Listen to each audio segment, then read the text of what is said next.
For item 2, pre-bid conference. Item 2.1, procurement of rental photocopier machine for CAAP Central Office for CY 2025, bid number 254707, Bravo, with ABC of 3,648,000, the end users procurement division. With this, we would like to request for all prospective bidders, interested bidders, to be admitted in the meeting room or in the area.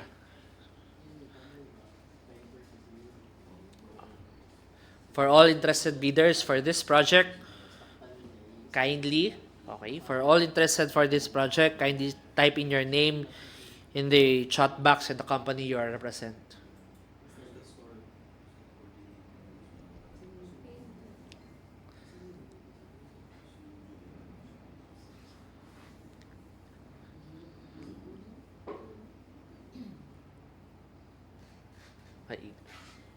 Okay, good morning, observers, interested bidders. Okay, for today's agenda, item 2.1, procurement of rental photocopier machine for CAAP Central Office, CY 2025, bid number 254707, with a ABC of 3,648,000 pesos, and users procurement division. For attendance and transparency purposes, for all interested bidders, kindly type in your name and the company you represent to the chat box before we start the pre-bid conference for this project. Okay. At this juncture, Mr. Chair, we may now proceed to the brief presentation of the project to be led by the Procurement Division, Mr. Chair. Please proceed.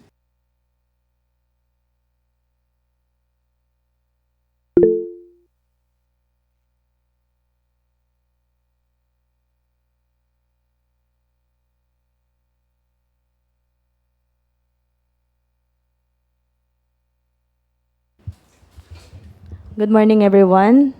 The end user will now present for the pre-bid conference for the project procurement of rental of photocopier machine for CAAP Central Office for CY 2025. Project details, project identification number, bid number 25-47-07. ABC is 3,648,000 pesos. Source of fund, CAAP COB. CBA number 25-04-544. Duration of the project is for 1 year.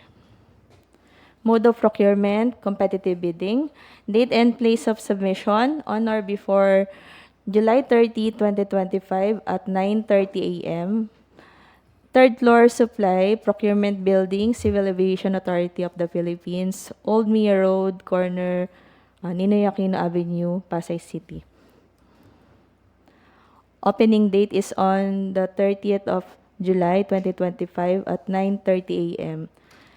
Bidding documents amount is 5,600 pesos inclusive of any and all taxes imposed by the relevant government agencies. For the schedule of requirements, description, the procurement of rental of photocopier machine for CAAP Central Office for CY 2025. So we have the monochrome, 39 units. For the colored photocopier, we have 5 units, total of 44 units to be delivered 45 working days from the receipt of NTP. On-call technician to repair defective machines. Response time shall be within 4 hours from verbal or written notification. Machines that cannot be repaired within 24 hours shall be replaced with new units. On-site training of CAAP personnel on operation of machines as listed on the distribution list. For the technical specifications, multifunction printer, copy print scan, copy type monochrome, 39 units, brand new, copy speed, 35 copies per minute, minimum, continuous copy, 1 to 999 sheets, resolution 600 times 600 dpi, scan type full color scan, scanning speed minimum 60 images per minute, paper supply for paper trays with PC connectivity, USB capable, with network scanning and printing capability. Paper size A4 size, maximum A3, minimum A5R. Automatic document feeder reversing, auto paper size detection, password protection, magnification, 25% to 400% reduction, enlargement. Must comply with the latest version of the International Energy Star requirements, with user instruction for green performance management, capable of using recycled content paper without voiding the manufacturer's warranty. Spare of at least 2 pieces toners per machine. So for the multifunction printer, copy prints scan, copy type for colored, 5 units, brand new. Copy speed, 35 copies per minute. Continuous copy, 1 to 999 sheets. Resolution, 600 by 600 dpi. Scan type, full color scan. Scanning speed, minimum 60 images per minute. Paper supply, 4 paper trays with PC connectivity, USB capable, with network scanning and printing capability. Paper size A4 size, max A3, minimum A5R, automatic document feeder reversing, auto paper size detection, password protection, magnification 25% to 400% reduction or enlargement, must comply with the latest version of the International Energy Star requirements, with user instructions for green performance management, capable of using recycled content paper without voiding the manufacturer's warranty. Spare of at least 2 pieces toner per machine.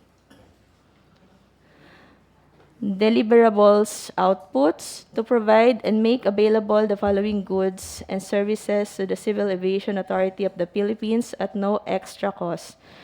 In case of exigency repair, the supplier's technician should respond not later than 4 hours from the determination of the defect damage. Maintenance and repair services inclusive of spare parts. Provision of consumables like toner, developer drum, inclusive of the necessary replacement thereof to ensure the normal operation of the machine. 1 on-call technician to repair, replace consumables. Response time shall be within 4 hours from the notification. Machines that cannot be repaired must be replaced within 48 hours in case unit becomes unserviceable.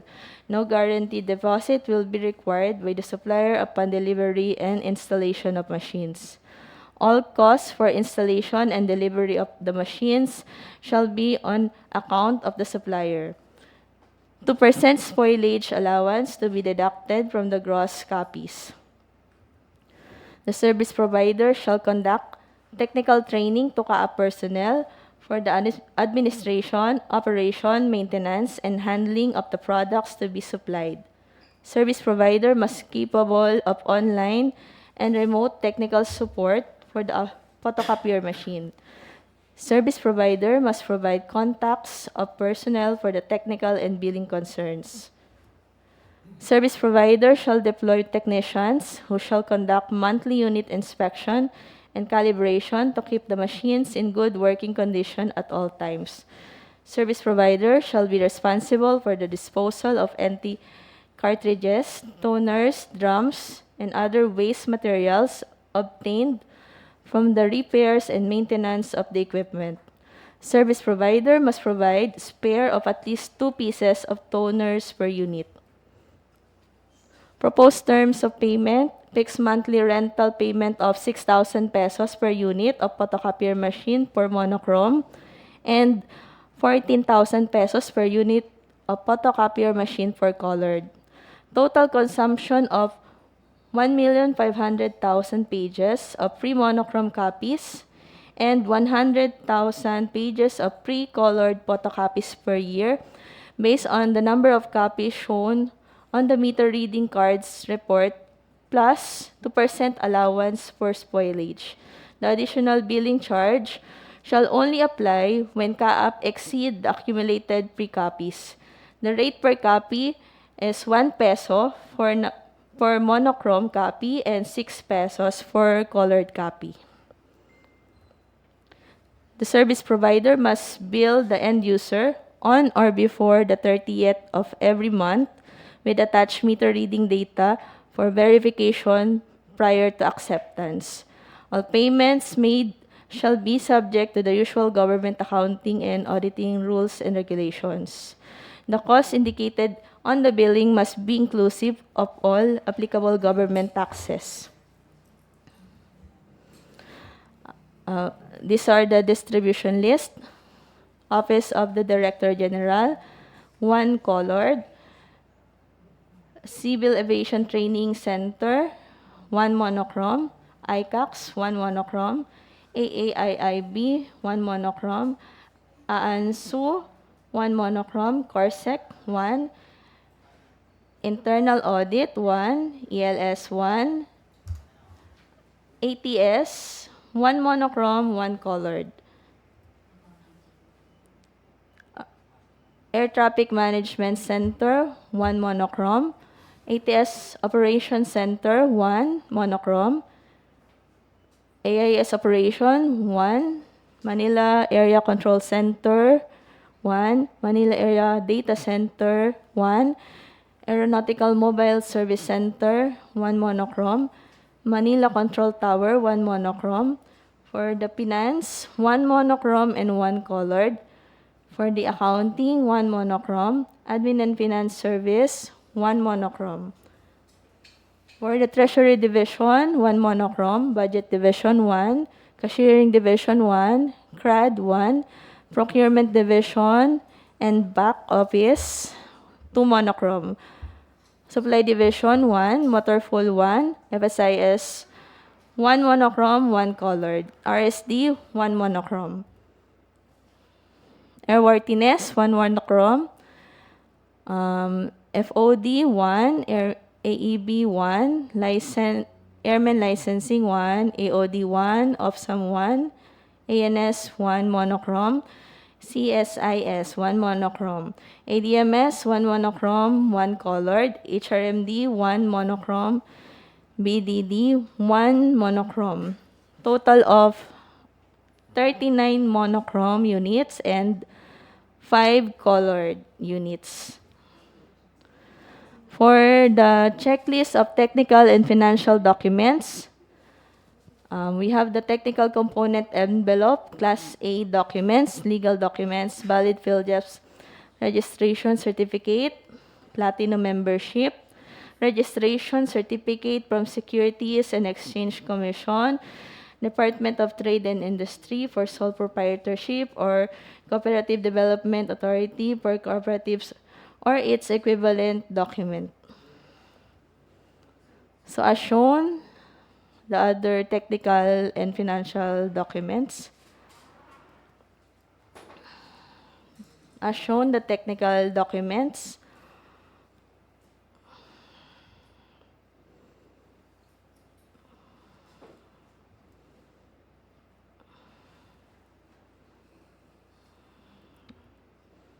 So the bidder shall submit any of the following whichever is applicable.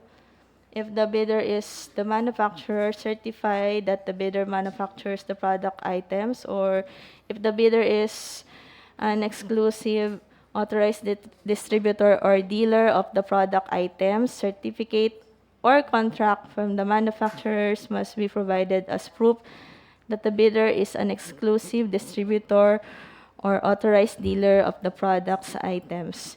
If the bidder is an agent of the exclusive distributor or authorized dealer, the following must be provided. So as shown, we also need the original brochure, notarized certificate of satisfactory performance from at least 3 previous clients for the last 5 years. So as shown the financial documents,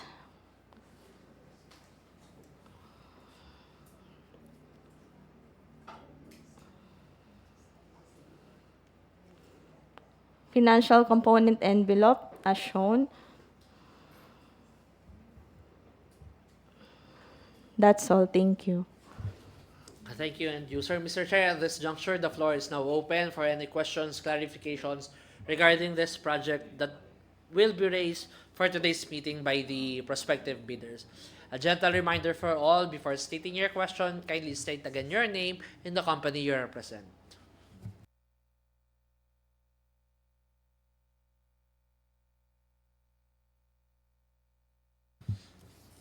Any interested bidder who wants to raise their concern and clarification regarding this project, the procurement of rental of photocopier machine for CAAP Central Office?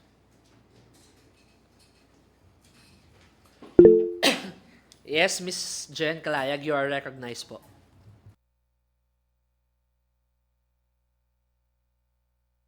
Good morning po. Good morning everyone. This is Jen Kalayag from Autoscopy Systems Inc. Sir, i-clarify ko lang po yung statement sa page 35 ng technical specs. Yung in the event that the free pages are not consumed within the contract period of 1 year, the service provider shall retain the entire photocopying. Yung statement po na yon, yung hanggang sa period, pwede po bang ma-explain sa amin kung ano pong, paano po ito mangyayari, ano pong ibig niya sabihin? Thank you po. Good morning po, ma'am. So we have a total of 1.5 million monochrome copies. Kailangan lang po makonsume namin lahat po yun, ma'am. And then, 100,000 for the colored copies po.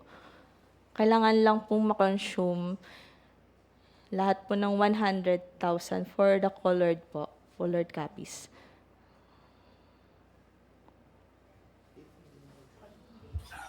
Noted, ma'am.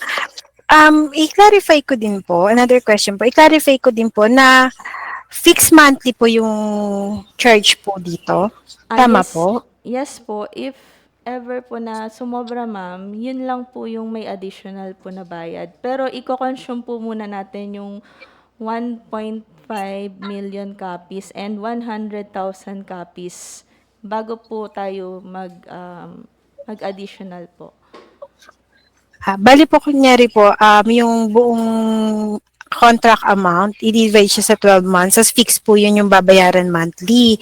Tapos so after 12 months, tapos yung may mga excess na iba nung mga past months, ito total, saka pa lang po mababayaran. Tama po? Yes po, ma'am.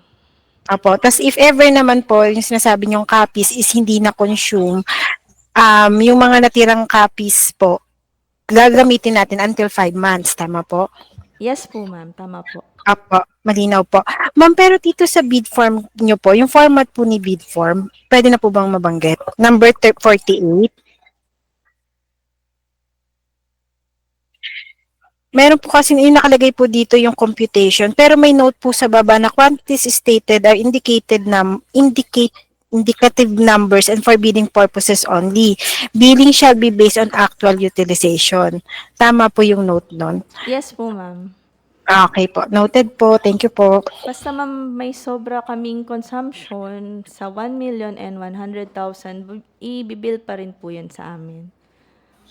Noted, ma'am. Thank you po. Thank you, ma'am. Thank you, ma'am. Thank you, end user. Any more interested bidders who wishes to raise their concerns or clarification regarding this project? Sir, another po. Pwede po magtanong regarding po ulit dun sa forms? Sige po, Pwede ma'am. po. Go ahead po. Apo. Doon po sa ano natin, omnibus sworn statement, meron po na hinihinging sedula. Kailangan pa po natin yung i-produce.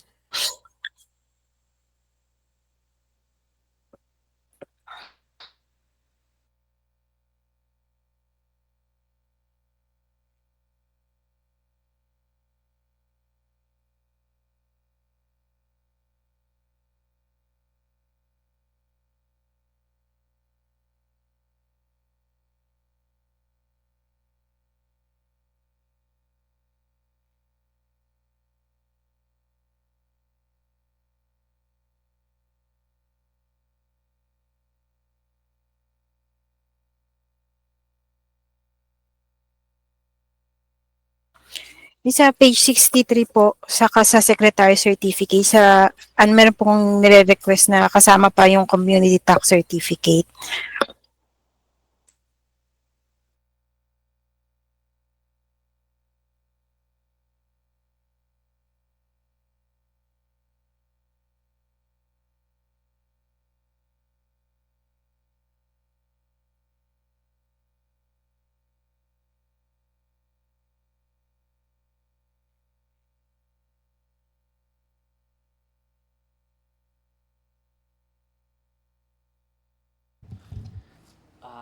Sorry, ma'am. Can you please state again your questions or the page number po? Um, sa page number 63 po, sa Omnibus po, Omnibus Foreign Statement, saka yung sa Secretary Certificate, may nakalagay po kasi pa dito na certificate, Community Tax Certificate. Kailangan po siyang ma-include pa po ba?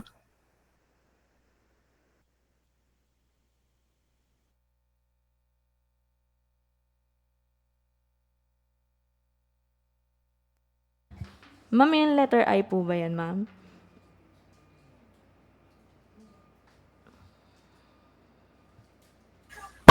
Sa form po ng Omnibus Foreign Statement, sa Annex B Form 4, yung page 63 po. Sa form po kasi may nakalagay pa na Community Tax Certificate Number, yung sedula po. Kailangan pa po ba naming i-produce po ba yon?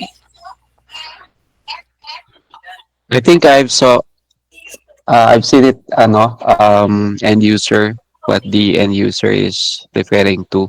Regarding the question po, this is Noriko from the technical working group. If whether community tax certificate will be produced, as long as you abide, ma'am, with the proper notarial procedure before submitting those documents as notarized, we'll accept those documents po. Thank you po. Noted po. Yun lang po. Salamat. Thank you, sir. Thank you, ma'am. Any more interested bidder who wishes to raise their concerns and clarifications for this project?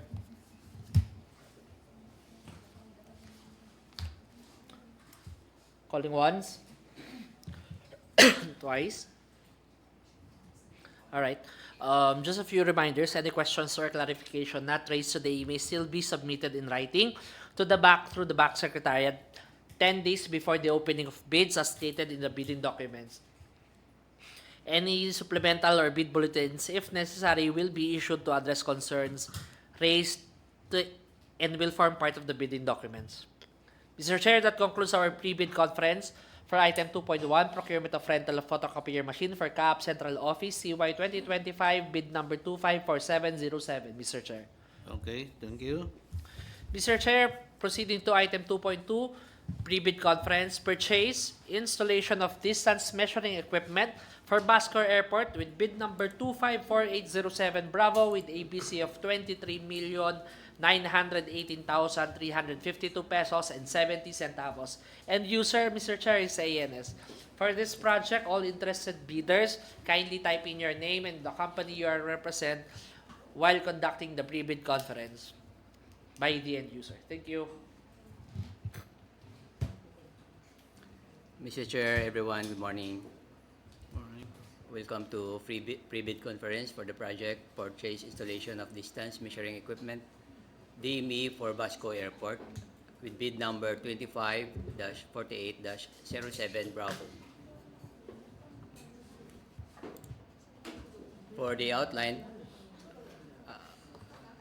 are as follows. A, project background and duration. B, invitation to bid. C, instruction to bidders with corresponding BDS. D, general conditions of the contract. GCC with corresponding SCC. E, schedule of requirements. F, checklist.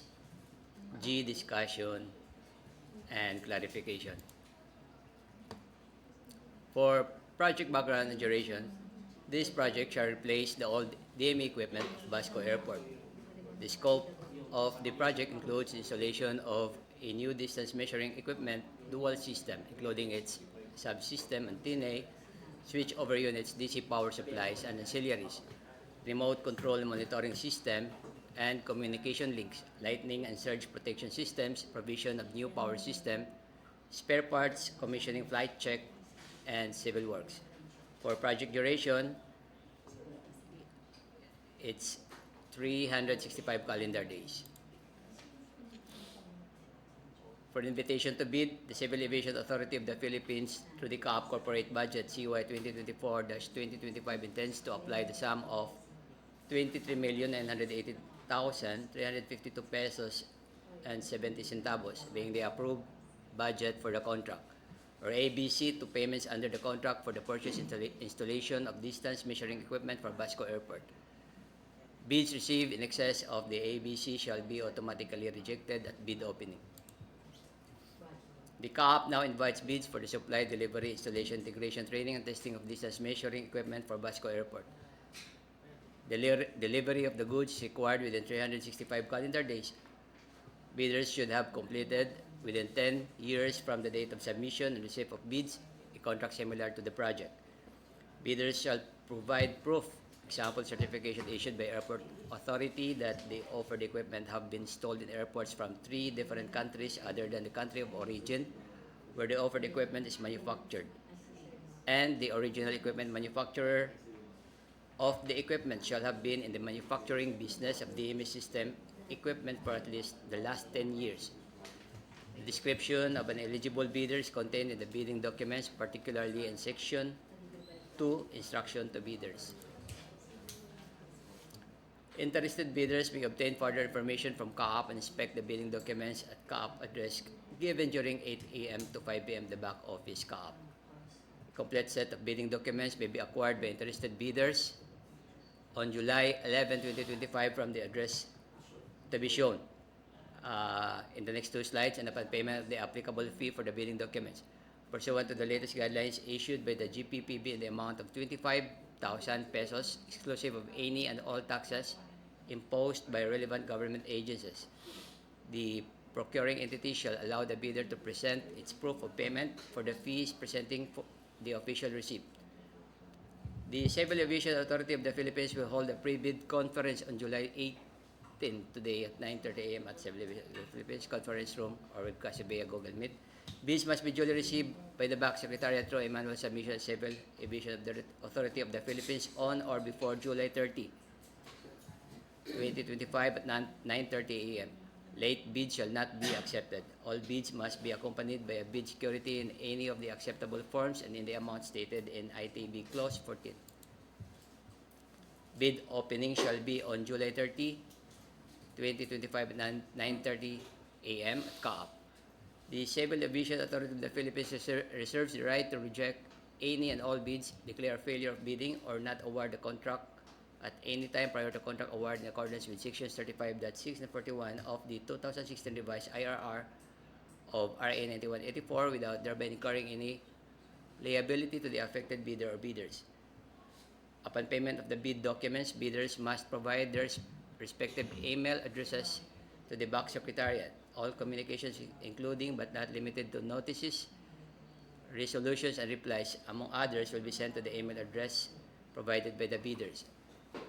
The date when such email was sent shall be considered the date of receipt of the bidders for purposes of complying with requirements under RA 9184. Bidders must also check the PhilJobs website, CAAP website, and BAC Secretariat for any bid bulletins and announcements related to the bidding. For further information, please refer to Engineer Leandro Borges with his contact address and information as shown. For instruction to bidders with corresponding BDS. Scope of bid: the procuring entity, Civil Aviation of the Authority of the Philippines, wishes to receive bids for the purchase installation of distance measuring equipment deemed for Basco Airport. With bid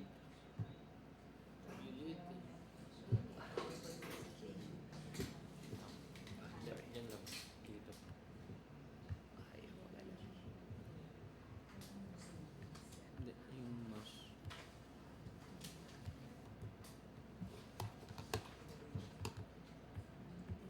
Hindi gumagana yung ano. Hindi naka-plug kasi, sir. Yung pantay.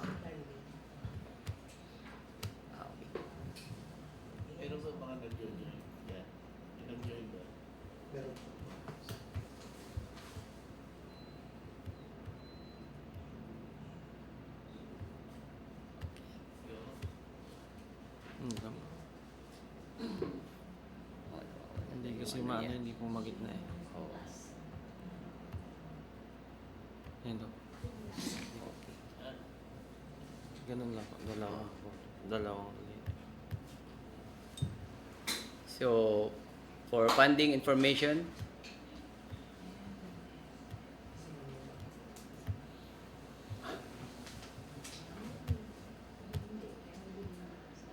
the GOP through the source of funding is indicated below for CY 2025 in the amount of 23,918,352 pesos and 70 centavos.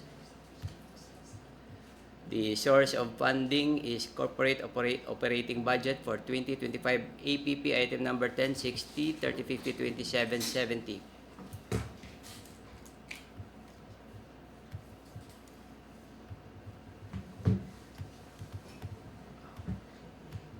Babado po. Bidding requirements, Babado po.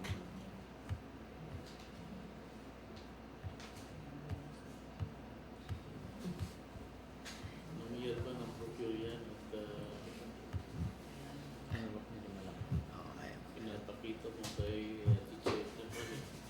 Priority ka sa mini kailangan. units sa business. Tagal na sir.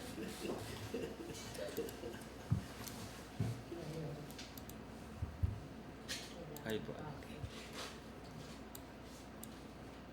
The bidding for the project shall be governed by all the provisions of RA 9184 and its 2016 revised IRR, including its generic procurement manuals and associated policies, rules, and regulations, the primary source thereof, while the herein clauses shall serve as a secondary source thereof. Any amendments made to the IRR and other GPPB issuances shall be applicable only to the ongoing posting, advertisement, or instruction to bidders by the BAC through the issuance of a supplemental or bid bulletin. The bidder, with the act of submitting its bid, shall be deemed to have verified and accepted the general requirements of this project, including other factors that may affect the cost, duration, and execution or implementation of the contract project or work, and examine all instructions, forms, terms, and project requirements in the bidding documents and in the BDS.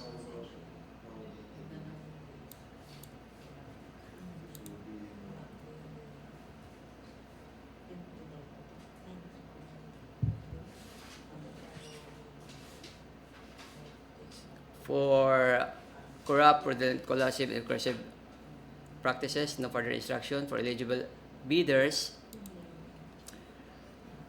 Item 5.3, for this purpose, similar contracts shall refer to supply, delivery, installation, integration, testing, commissioning of distance measuring equipment, DME or DVOR, DME or IDME, completed within the last 10 years prior to the deadline for the submission and receipt of bids. For item 6, 7, no further instructions.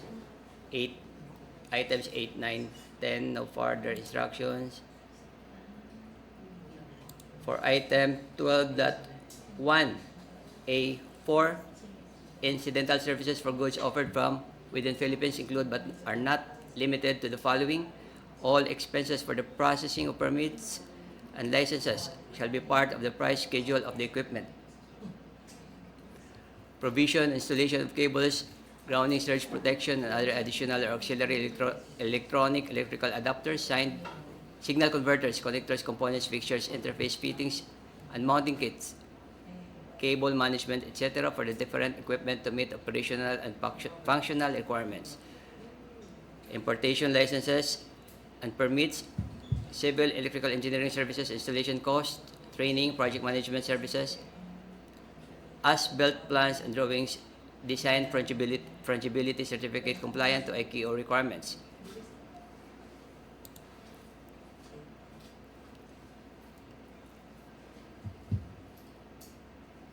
For item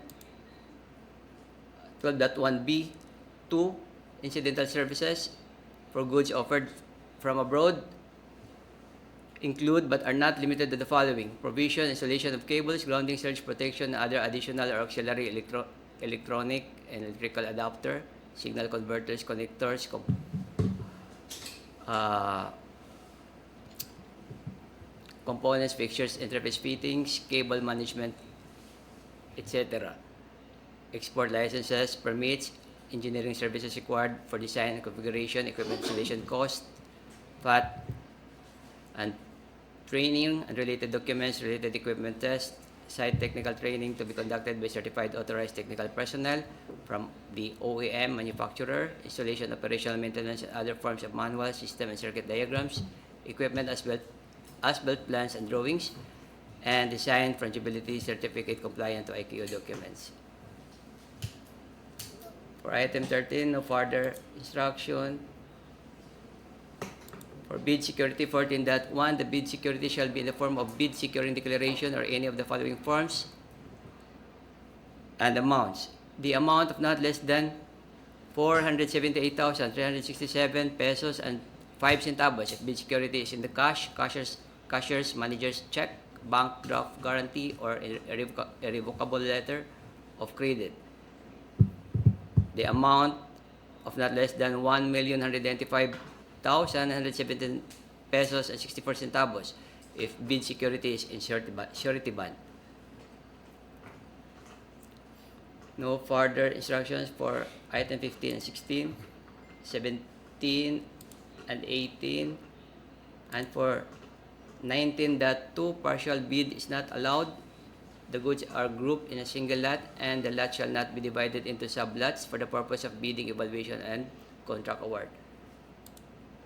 And for post-qualification, 20.2, the contractor shall be responsible for securing all necessary permits and appropriate licenses, electrical, civil work permits, permit to import, NTC, security pass, other local permits from respective offices that may be necessary for the installation of the equipment at site. The cost of acquiring such permits, including its processing, shall be borne by the contractor. Additional documents relevant to the project required by the CAAP to be submitted during post-qualification. Number 1, project implementation schedule. 2, cash flow by quarter. 3, certificate of exclusive or authorized distributorship issued by the original equipment manufacturer of supplied equipment. 4, valid ISO 9001 and 14001 OEM certificates. 5, latest audited financial statements. 6, certificate under oath attesting that the bidder has no pending case against the government. 7, legal clearance to be issued by the CAAP Enforcement and Legal Service with respect to the non-pendency of any case of prospective bidders against the authority. Item 21, no further instruction. General conditions of contract with corresponding SEC. For scope of contract, delivery and documents for purposes of this clause, the procuring entity's representative at project sites are respective CAAP ANS facility in charge or his designated authorized representative.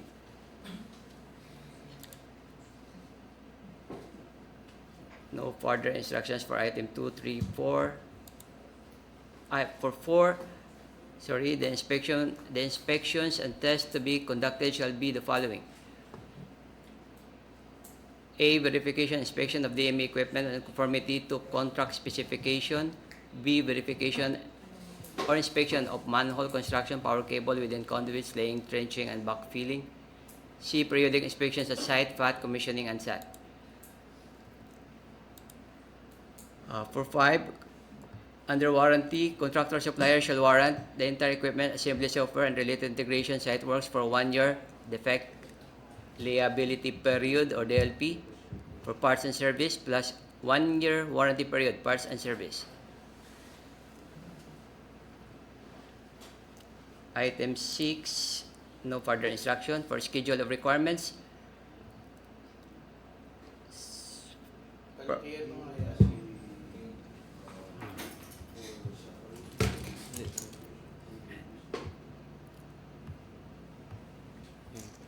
Pasaksak mo.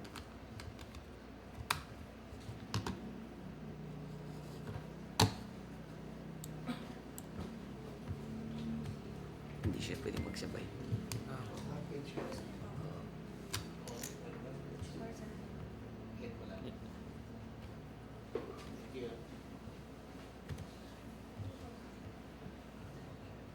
Baba niyo na lang. Okay. Ano? Pagbaba po, dalawang daliri. Okay. Ganun lang.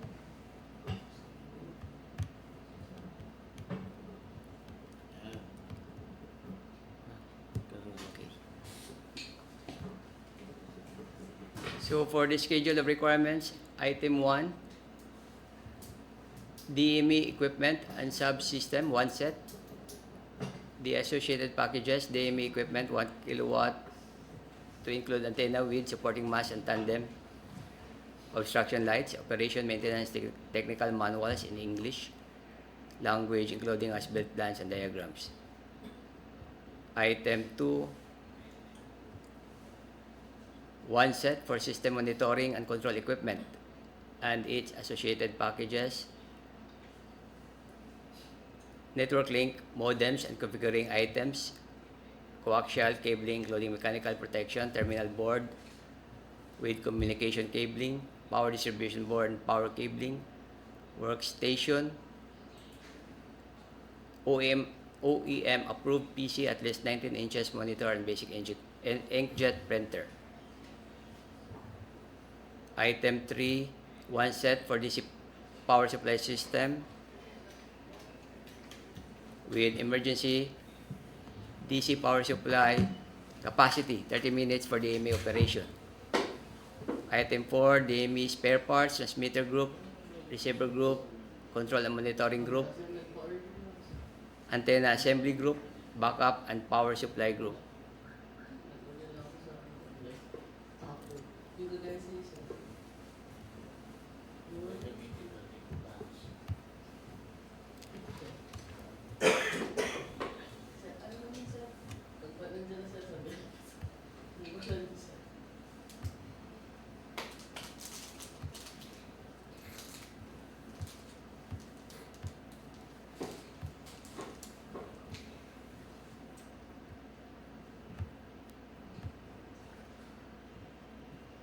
For the test equipment and tools,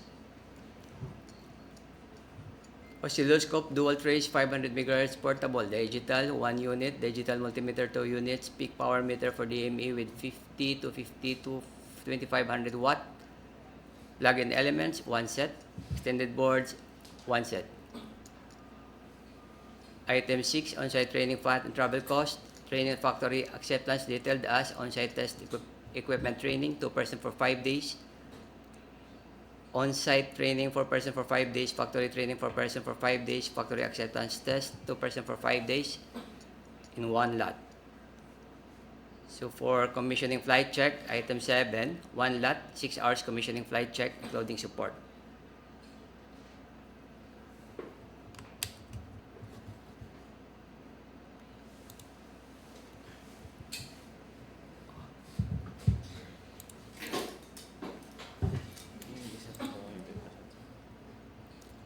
Sir.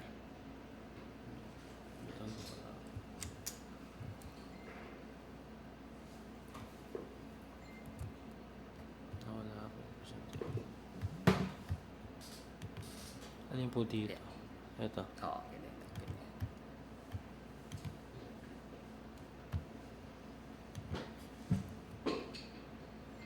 Ito ba? Oo, okay, ito daw. Yan.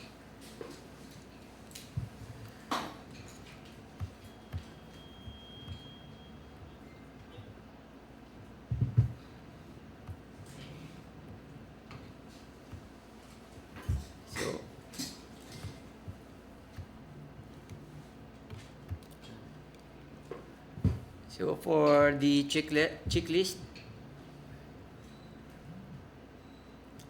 technical component envelope, Class A, legal documents, valid field registration certificate, platinum membership, all pages in accordance with section 8.5.2 of the IRR, technical documents,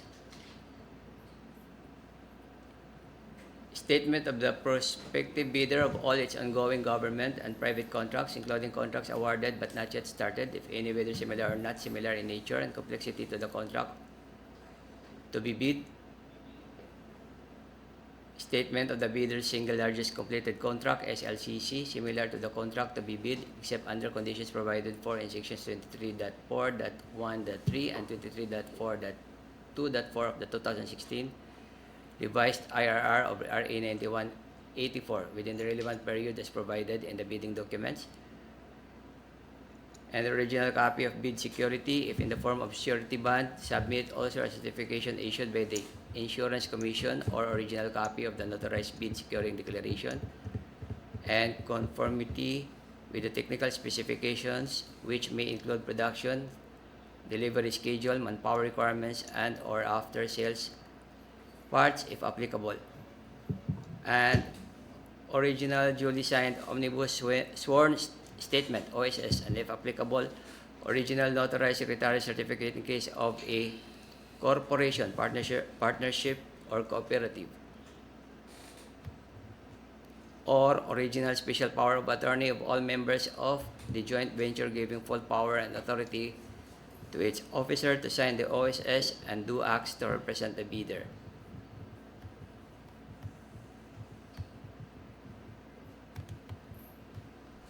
Financial documents, the prospective bidder's computation of net financial contracting capacity, NFCC or committed line or credit from a universal or commercial bank in lieu of its NFCC computation. If for Class B documents, if applicable, a duly signed joint venture, GVA in case of the joint venture is already in existence, or duly notarized statements from all the potential joint venture partners stating that they will enter into abide by the provisions of the GVA in the instance that the bid is successful.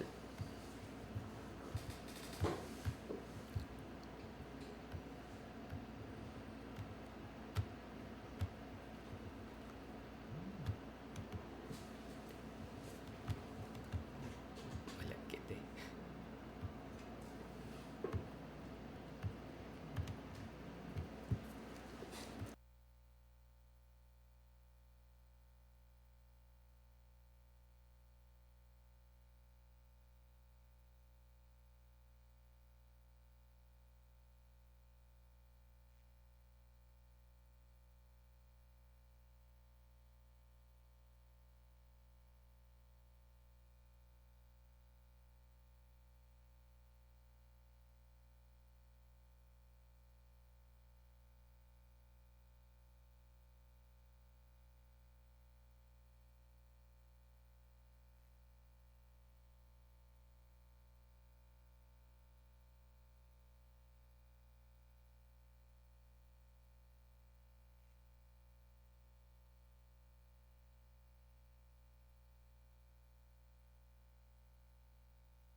Thank you, sir. At this juncture, the floor is now open for any questions or clarifications that will be raised by our prospective bidders. A due reminder for all, kindly state your name and the company you represent prior raising your question or inquiries.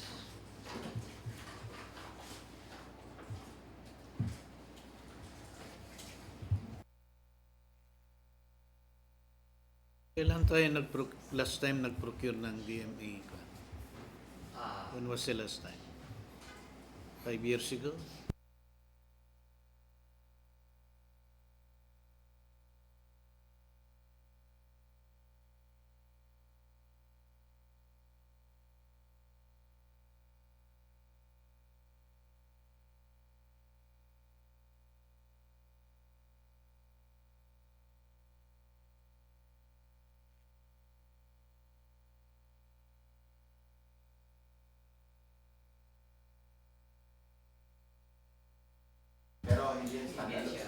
Any okay.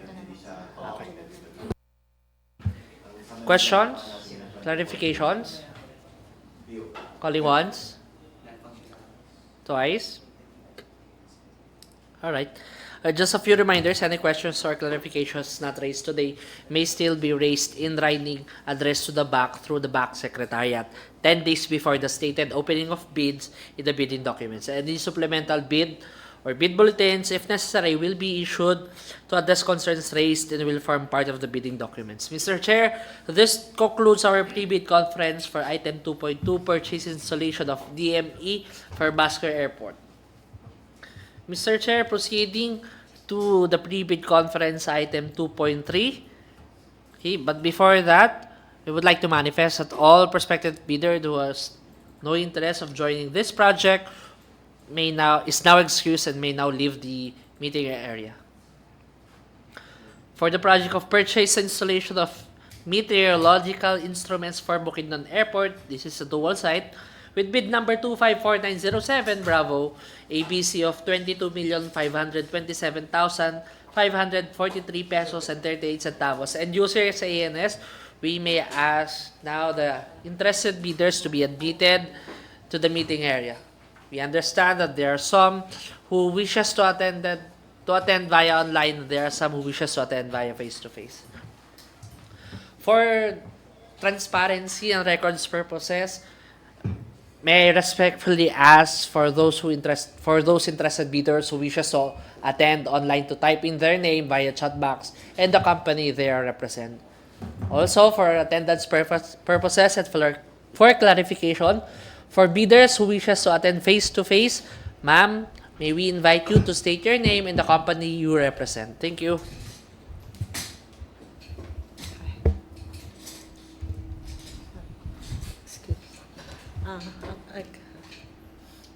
This one. I'm Ceres Tamayo from Domestic Trading Corporation.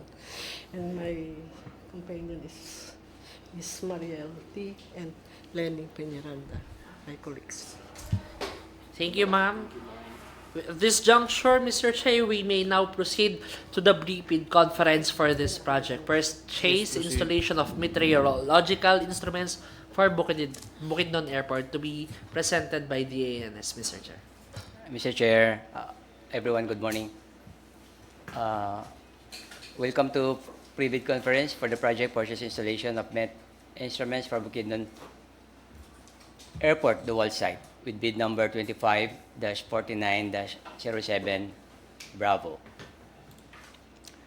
For the outline, as follows: A, project background duration; B, invitation to bid; C, instruction to bidders with corresponding BDS; D, general conditions of the contract, GCC with corresponding SCC; E, schedule of requirements; F, checklist; and last, discussion and clarifications.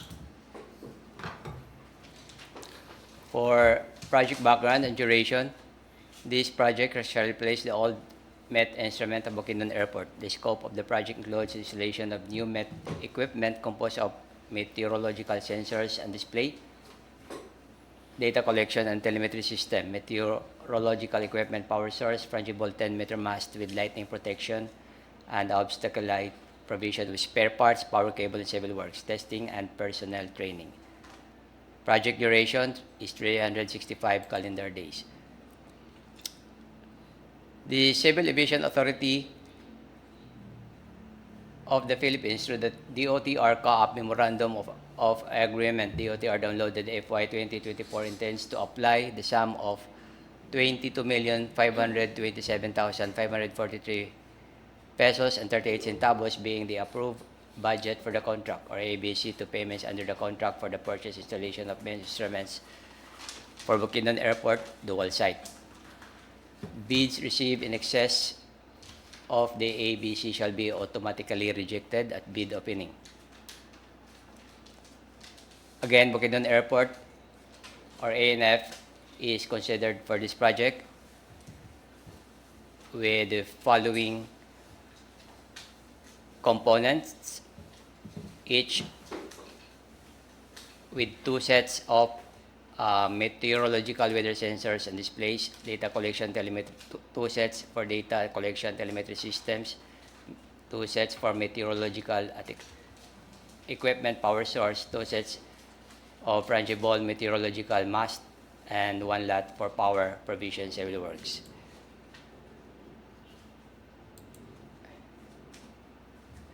The CAAP now invites bids for the supply, delivery, installation, integration, training, and testing of MET instruments for Bukidnon Airport dual site. Delivery of goods is required within 365 calendar days. Bidders should have completed within 5 years from the date of submission and receipt of bids a contract similar to the project. Bidders shall provide proof, for example, certification issued by the airport authority that the offered equipment have been installed in airports from 3 different countries other than the country of origin where the offered equipment is manufactured, and the original equipment manufacturer of the equipment shall have been in the manufacturing business of MET instruments for at least the last 10 years. The description of an eligible bidder is contained in the bidding documents, particularly in Section 2, Instruction to Bidders. Interested bidders may obtain further information from CAAP and inspect the bidding documents at the address given during 8 a.m. to 5 p.m. at the BAC office CAAP. A complete set of bidding documents may be acquired by interested bidders on July 11, 2025 from the address to be shown in the next 2 slides, and upon payment of the applicable fee for the bidding documents pursuant to the latest guidelines issued by the GPPB in the amount of 25,000, exclusive of any and all taxes imposed by relevant government agencies.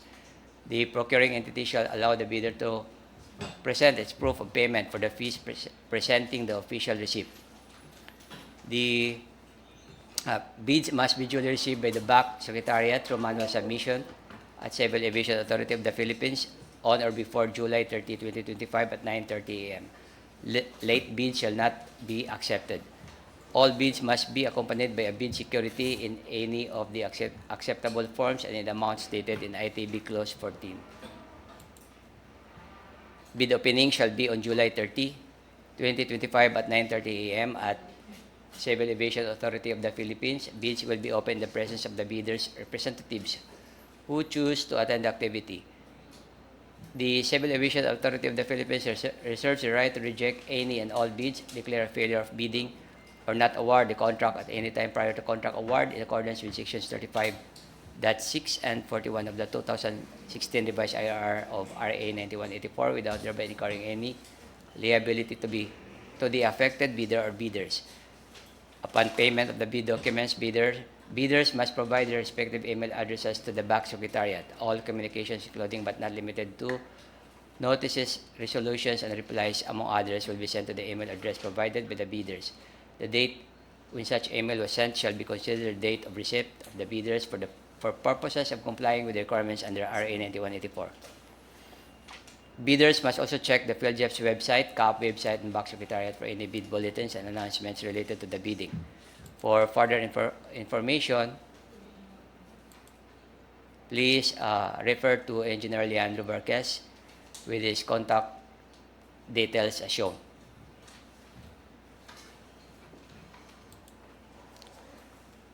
For instruction to bidders with corresponding BDS,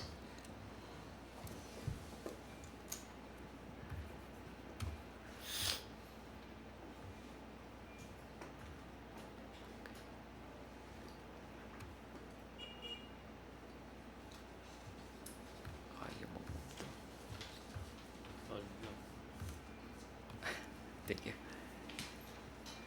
Scope of bid: the procuring entity, Civil Aviation Authority of the Philippines, wishes to receive bids for the purchase installation of MES instruments at Bukidnon Airport dual site with bid number 25-49-07 Bravo. Funding information: the GOP through the source of funding as indicated below for FY 2025 in the amount of 22,834,443 pesos and 38 centavos.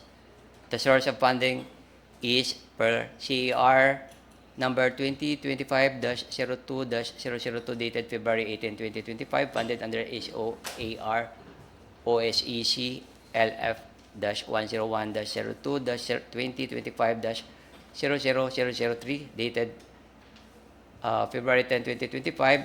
DOTR CAAP Memorandum of Agreement DOTR downloaded dated August 30, 2024.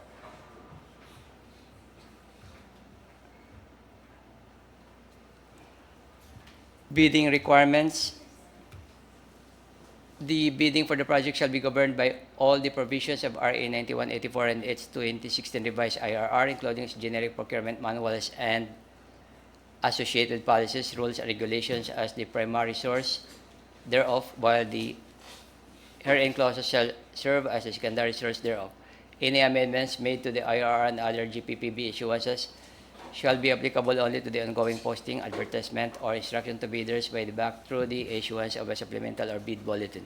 The bidder, by the act of submitting its bid, shall be deemed to have verified and accepted the general requirements of this project, including other factors that may affect the cost, duration, execution, or implementation of the contract project or work, and examine all instructions, forms, terms, and project requirements in the bidding documents and in the BDS.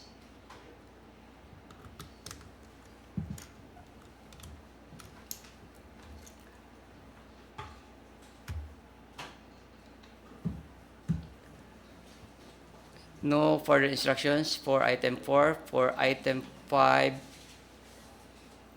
eligible bidders.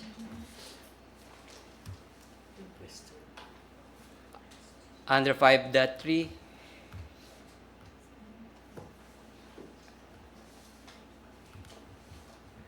for this purpose, similar contracts shall refer to supply, delivery, installation, integration, testing of meteorological equipment completed within the last 5 years prior to the deadline for the submission and receipt of bids.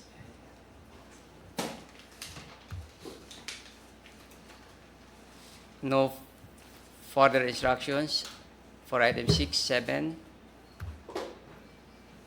and items 8, 9, 10. For item 11 and item 12.1A4,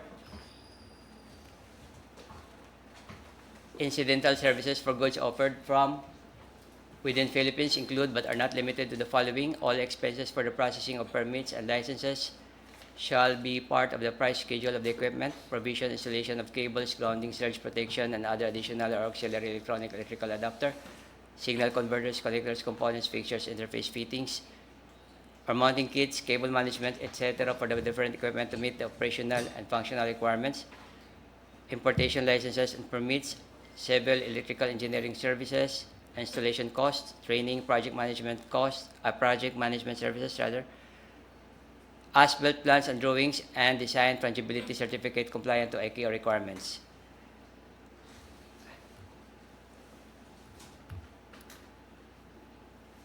For item 12.1B, 2,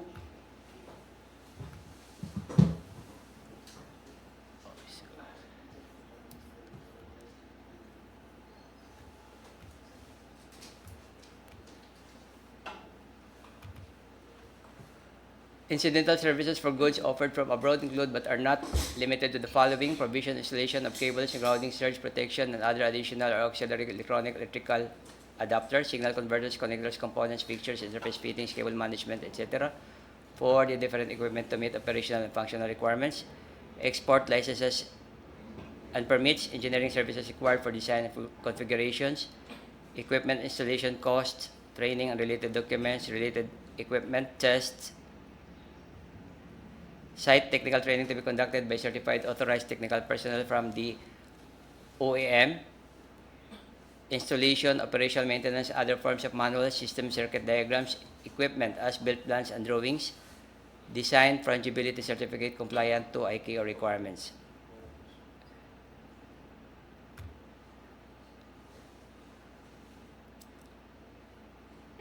For bid security, 14.1, the bid security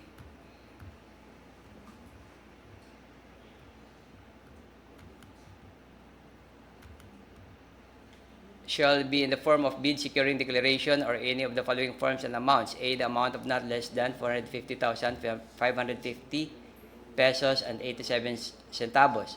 If bid security is in cash, cashier's manager's check, bank draft guarantee, or a revocable letter of credit. Or B, the amount of not less than 1,126,000 pesos, 1,126,000 and 377 pesos and 17 centavos if bid securities and surety bond. For item 15 and 16, no further instruction. Items 17, 18, no further instruction. For item 19.2,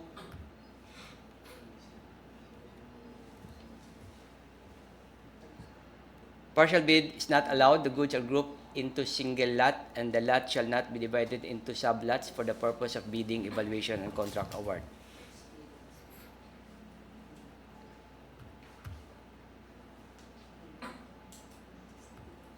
For item 20, post-qualification 20.2,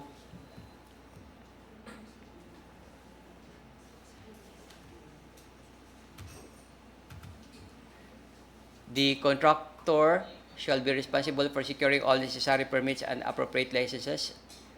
Example, electrical or civil work permits, permit to import, NTC security pass, and other local permits, etc. from respective offices that may be necessary for the installation of the equipment at site. The cost of acquiring such permits, including its processing, shall be borne by the contractor. Additional documents relevant to the project required by the CAAP to be submitted during post-qualification.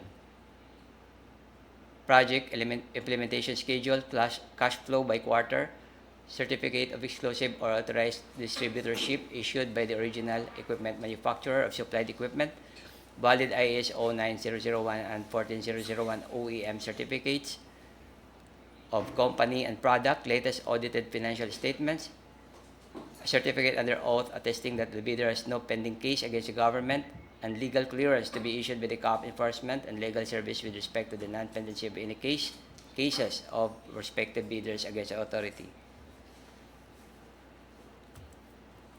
For signing of the contract, no further instruction. For the general conditions of contract with corresponding SEC, scope of contract,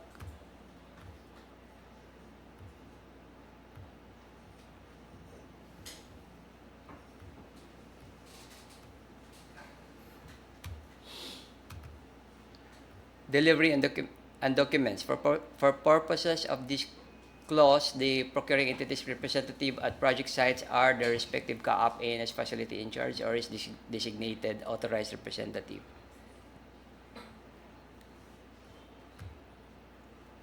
For the terms of payment, item 2, this is a turnkey project. Payment will be made after the issuance of the project completion certificate by CAAP.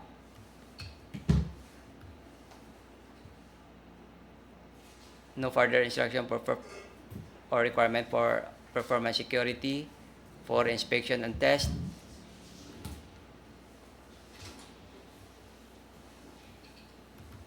The inspection and test to be conducted shall be the following: A. Verification inspection of meteorological equipment in conformity to contract specification. B. Verification inspection of frangible mass erection, tilting, direct burial, power cable laying, trenching, and backfilling.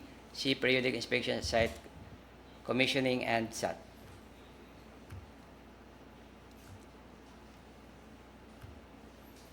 For warranty, the contractor supplier shall warrant the entire equipment, assembly, software, and related integration site works for 1 year defect liability period or DLP, parts and service, plus 1 year warranty period, parts and service.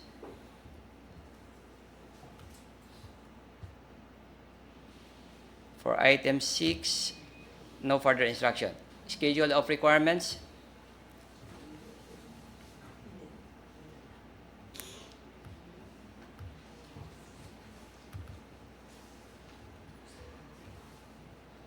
Item 1, 2 sets for meteorological sensor and display with or complete with wind speed and wind direction sensors, temperature and relative humidity sensor with radiation shield, 1 sensor per airport, barometric pressure sensor, one sensor per airport, shielded connection cable, minimum of 10 meters, DOST Pag-asa certification of meteorological sensors, accessories, connectors, configuration tool and mounting kits, operation maintenance technical manuals in English language, including diagrams, aviation weather display complete with data panel display, one display per airport, wind panel display, one display per site, power supply, uninterruptible power supply, UPS, communication cable accessories mounting kits, testing and personnel training.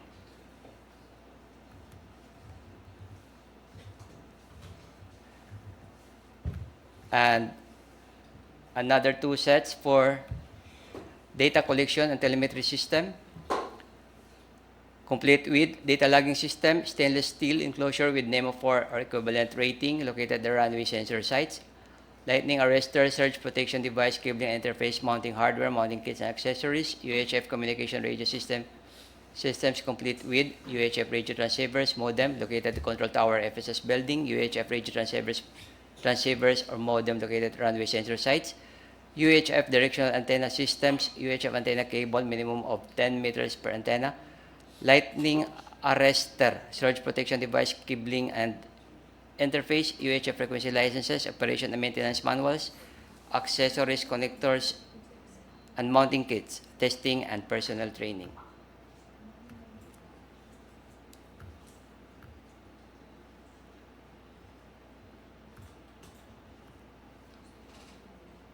Another 2 sets for meteorological equipment power source, complete with solar power system, main power source, 12-volt DC, 52 ampere hour minimum batteries, battery regulator or equivalent, battery fuse and over voltage protection device, AC/DC power supply, surge protection device, cabling and interface, mounting hardware, mounting kits and accessories, testing and personnel training.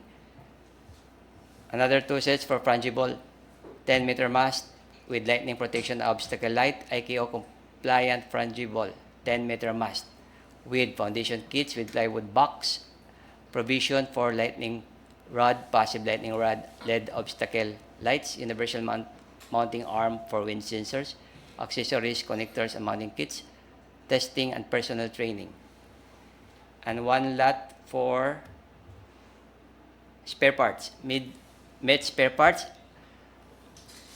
with data panel display, wind panel display, UHF radio transceivers, modem, lightning arrestor complete with surge protection device, cabling, accessories, connectors, and mounting kits. And 1 lot for power cable provision and civil works. Includes direct earth burial, DEB power cable, civil works for the installation, DEB power cable, excavation jobs, cable laying, sandbedding, backfilling, compacting jobs with 4-inch yellow caution tape.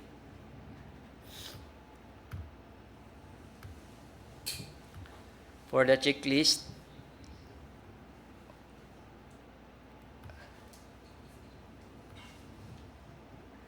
technical component envelope, Class A documents, A valid Philjeps registration certificate, platinum membership. All pages in accordance with Section 8.5.2 of the IRR. Technical documents, B, statement of the prospective bidder of all its ongoing government and private contracts, including contracts awarded but not yet started, if any, whether similar or not similar in nature and complexity to the contract to be bid. And C, statement of the bidder's single largest completed contract, SLCC, similar to the contract to be bid, except under conditions provided for in sections 23.4.1.3 and 23.4.2.4 of the 2016 revised IRR of RA 9184 within the relevant period as provided in the bidding documents. And original copy of bid security, if in the form of surety bond, submit also a certification issued by the Insurance Commission, or original copy of notarized bid securing declaration and conformity with the technical specifications, which may include production or delivery schedule, manpower requirements, and or after sales parts if applicable, and original duly signed omnibus sworn statement, OSS, and if applicable, original notarized secretary certificate in case of a corporation, partnership, or cooperative, or original special power of attorney of all members of the joint venture giving full power and authority to its officer to sign the OSS and do acts to represent the bidder. For financial documents, G, the prospective bidder's computation of net financial contracting capacity, NFCC, or a committed line of credit from a universal or commercial bank in lieu of its NFCC computation. Class B documents, H, if applicable, a duly signed joint venture agreement, GVA in case the joint venture is already in existence, or duly notarized statements from all the potential joint venture partners stating that they will enter into and abide by the provisions of the GVA and the insurance that the bid is successful. For financial component envelope, I, original of duly signed and accomplished financial bid form, and J, original of duly signed and accomplished price schedules. And then other documentary requirements under RA 9184 as applicable. For foreign bidders claiming by reason of their country's extension of reciprocal rights to Filipinos, certification from the relevant government office of their country stating that Filipinos are allowed to participate in government procurement activities for the same item or product. And last, certification from the DTI if the bidder claims preference as a domestic bidder or domestic entity. That ends my presentation, Mr. Chair. Thank you, sir. The floor is now open. At this juncture, the floor is now open for any questions or clarifications that our bidders wants to raise or wishes to raise. Ma'am? Okay. Based dun sa bid documents that Copy. Sorry, ma'am. Kindly, before raising your question, kindly state again your name and the company you represent. Thank you po.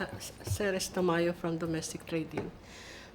Regarding dun sa drawing that is included dun sa bid docs nyo, may drawing kasi kayo of what do you call this, the area of the airport. Ano? Shall we follow that or can we do our own drawing? Kasi mayroon kayong nilagay na there should be a site inspection on site. So whatever ang makita namin doon, kasi doon pa sa drawing, binase namin doon sa Google, may mga certain difference talaga doon. As per IKO, may mga distances na ano. So are we going to submit the same drawing that is included in your bid docs, or shall we submit the drawing based on our site inspection? Mr. Chair, ma'am, good morning. The provided drawing included in the bid docs are for reference only, based on the site inspection conducted by the design engineers. Your survey is still required, and submission of your own drawing based on your survey shall also be submitted. Okay, hindi, inaano ko And- kasi, and- my question is, baka ma-DQ kasi if hindi namin binase doon sa drawing yung ang gagawin namin. What I mean is, may drawing kayo na existing eh. So, shall we follow the drawing or make our own drawing based on the inspection that we made, based on the IKO recommendations? Yes, ma'am, but that will depend and that will undergo with the approval of Hi, the Alvin. implementation. So, If I may interrupt, Yes, sir. Alvin? Go ahead po. Thank you, KL. Perhaps to address the query of our prospective bidder, may we refer the bidders or prospective bidders concerned as written in technical specifications on page 39 of 66. So it says there that under section or item A.26, the contractor shall use the issued reference drawings for the proposed location of the met equipment, including its subsystem. Any significant changes to the location of the met equipment and its subsystem from the issued reference drawings, which is beneficial to CAAP, shall be put into writing by the prospective bidder, and so on. I believe that would best answer the query of the prospective Okay. bidder. Thank So, you. is it okay that we will submit once, let's say, we got the award and before implementation, during the implementation, base our drawings based on the site survey? We'll do it on, let's say, as built. Kasi marami pa namang changes after the implementation, so we might as well one change na lang, or we'll just follow what you have. Then after that, Based on the requirement I've just read, that seems to be the context of that requirement, madam.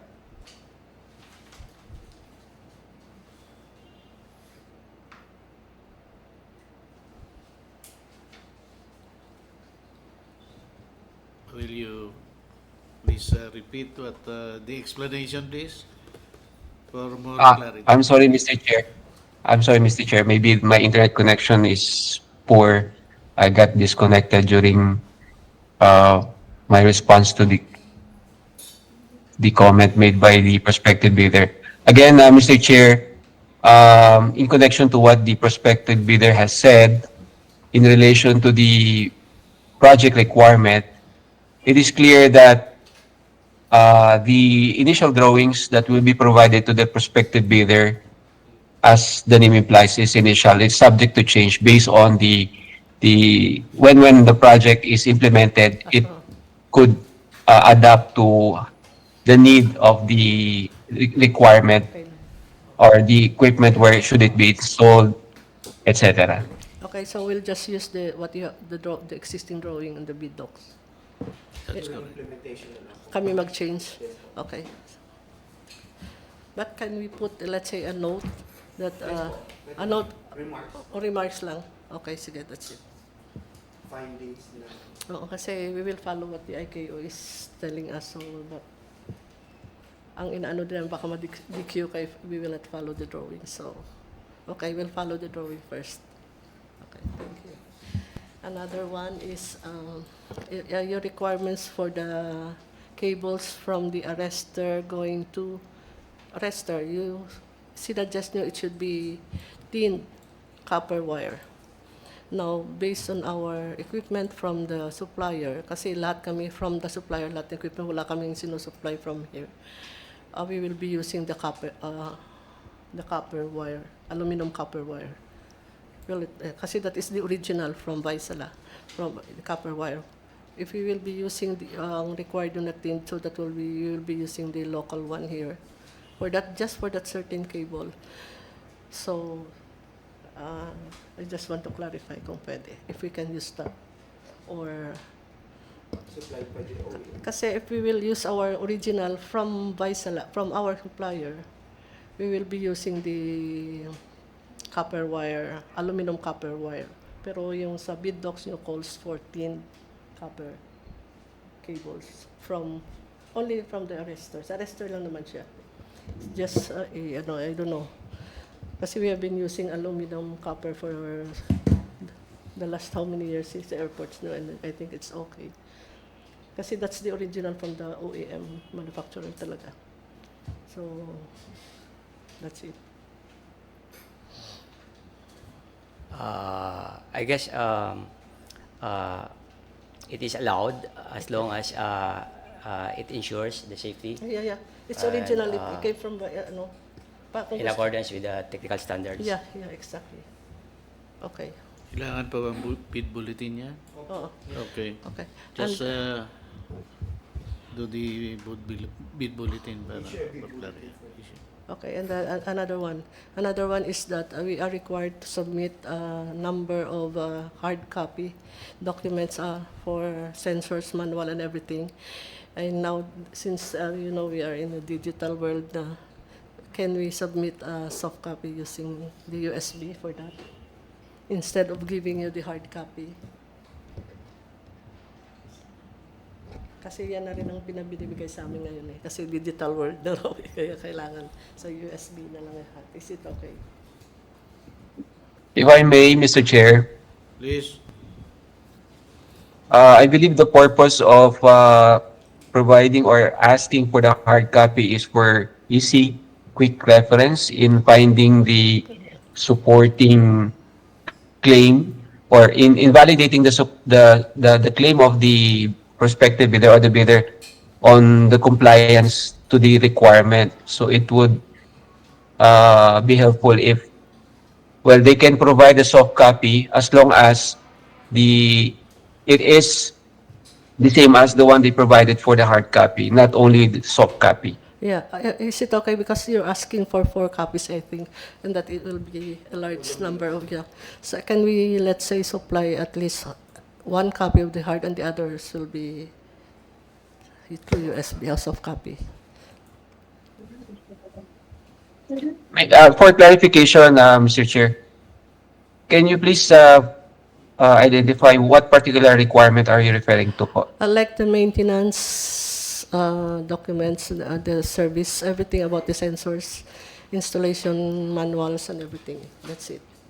And the other documents. You meant to refer, is this has something to do with the delivery of the documentations po? Yes, yes.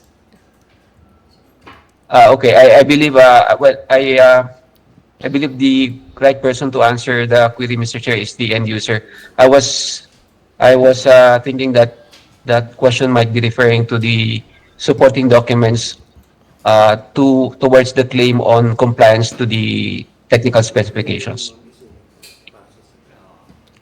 Okay, so just, okay, I think that's, Uh, Yes, ma'am. Mr. Chair, that is duly noted. We will maybe later on issue a bid bulletin for specific or particulars that. for easy reading siguro ng end user, we can give 1 copy at sa site and the others are soft copy. Kasi 4 copies hiningi niya. Yung laki ng bawa. Yes, ma'am. Maybe But we it can is- accept soft copies Okay. instead. And then we'll just give you 1 hard copy for the end users for easy, para madali lang nila mabasa sa site. And the Yun. others, you can also keep that in your computers or file, and you can have a lots of copy because you're using just the USB. Yes, ma'am. We can Mas issue. marami nga kayo kasi We can issue a bid bulletin for that. Okay. That's all. That's all. Thank you. Any more interested bidder wishes to raise their concerns or clarifications regarding this project? Calling once? Twice? Okay. Mr. Chair, just a friendly reminder, questions and queries may still be raised after this meeting in writing to the BAC through the BAC Secretariat 10 days before the scheduled opening of bids as stipulated in the bidding documents. All supplemental bulletins or bid bulletins shall form part of the bid docs po. Yes, ma'am. Site inspection is still required with certificate and pictures at site. Okay. Thank you. Yes, ma'am. It's still required. Thank you, ma'am. Thank you, sir. That concludes our pre-bid conference for this project. Purchase installation of MET instruments for Bukidnon Airport, dual side bid number 254907, Bravo. All interested bidder are now excused and may now leave the meeting area po.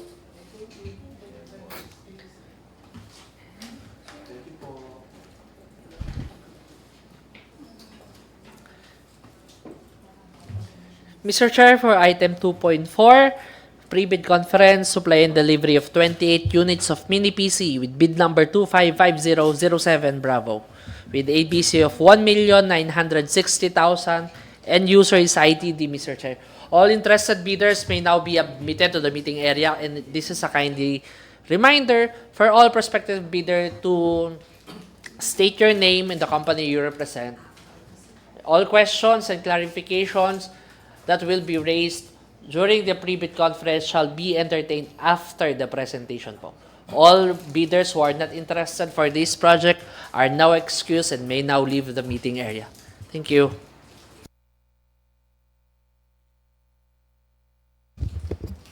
Good morning, Mr. Chair. Welcome to the pre-bid conference for the supply and delivery of 28 units of mini PC.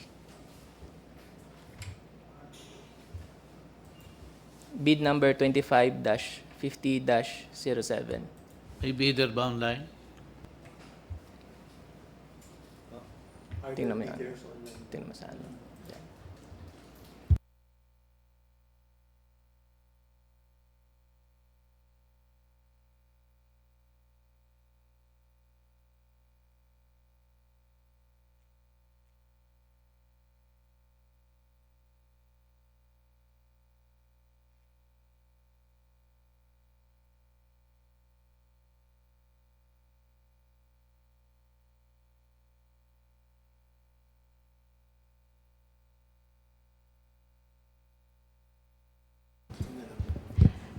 For all the prospective bidders na naka-online, kindly introduce yourself before dun sa and type please your company at saka yung name.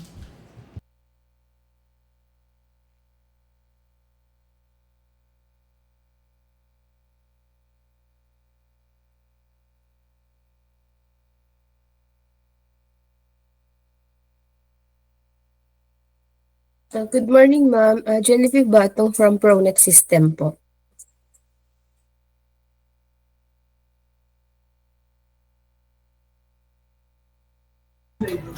Great morning, ma'am. I'm Gerald Rosate from Great Tech Enterprise Inc. Good morning po, Jess Paderna from Workswell Enterprises.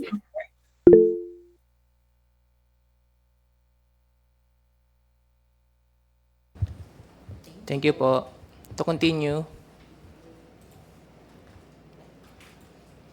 as a background, approved budget for the project is 1,960,000. Delivery of goods is required by 15 calendar days from the issuance of notice to proceed. Bidding will be conducted through open competitive bidding procedures using a non-discretionary pass-fail criterion as specified in the 2016 revised IRR of RA 9184. Bid data sheet.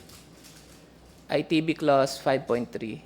Pursuant to section 23.4.1.3 of the 2016 revised IRR of RA number 9184, the bidder shall have an SLCC that is at least one contract similar to the project amount of which shall be equivalent to at least 50% of the ABC. For this purpose, contracts similar to the project refer to contracts which have the same major categories of work, which shall be A, supply and delivery of ICT equipment, and B, completed within 5 years prior to the deadline for the submission and receipt of bids. ITB clause 14.1, the bid security shall be in the form of bid securing declaration or any of the following forms and amounts. A, the amount of not less than 39,200, 2% of ABC. If bid security is in cash, cashier's manager's check, bank draft guarantee, or irrevocable letter of credit. Or, letter B, the amount of not less than 98,000, 5% of ABC, if bid security is in surety bond. Clause 15.0, each and every page thereof be initialed, signed by the duly authorized representatives of the bidder. Submitted eligibility, technical, and financial documents be properly marked with index tabs, ear tab, and be sequentially paginated in accurate order in the form page 3 of 100, page number of last page of the document per envelope basis. Pagination should be sequential based on the entire span of the whole documents inside the envelope. Each bidder shall submit one copy of the first and second components of its bid. Clause 19.1. The bidder must render its statement of compliance, conformity with the bidding documents as enumerated and specified in Section 7, Technical Specifications. Clause 19.2. Partial bid is not allowed. The project is packaged in a single lot and the lot shall not be divided into sublots for the purpose of bidding, evaluation, and contract award. Clause 20.20.2. The bidder with the lowest calculated bid that complies with and is responsive to all the requirements and conditions shall submit its A. Latest income and business tax returns filed through the electronic filing and payment system. Business licenses and permits required by law, registration certificate, mayor's permit, and tax clearance, and latest audited financial statements. Failure to submit any of the post-qualification requirements on time or a finding against the veracity thereof shall disqualify the bidder for award, provided that in the event that a finding against the veracity of any of the documents submitted is made, it shall cause the forfeiture of the bid security in accordance with Section 69 of the IRR of RA 9184. Clause 21.2. The attached technical specifications for supply and delivery of 28 of mini PC shall be an integral and inseparable part of the contract. Special conditions of contract. SCC 2.2, Terms of Payment. The terms of payment shall be as follows. Payment of 100% of the contract price upon final completion and final acceptance of the project. SCC 4, Inspections and Tests. The inspections and tests that will be conducted shall include but not limited to physical inventory of the delivered equipment and or whatever additional tests that the technical specification team may require. Schedule of requirements, Section 6. The delivery schedule expressed as weeks, months, stipulates thereafter a delivery date, which is the date of delivery to the project site, as shown, items 1 to 2. Technical specification, Section 7. Statement of compliance is as shown. And the deliverables for the desktop mini PC technical specifications of 28 units is as shown.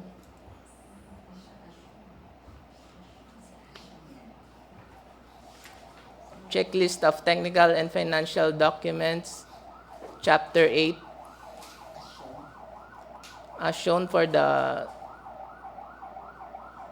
technical component envelope, a standard.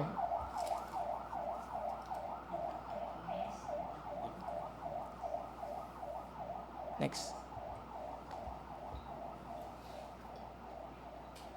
Next.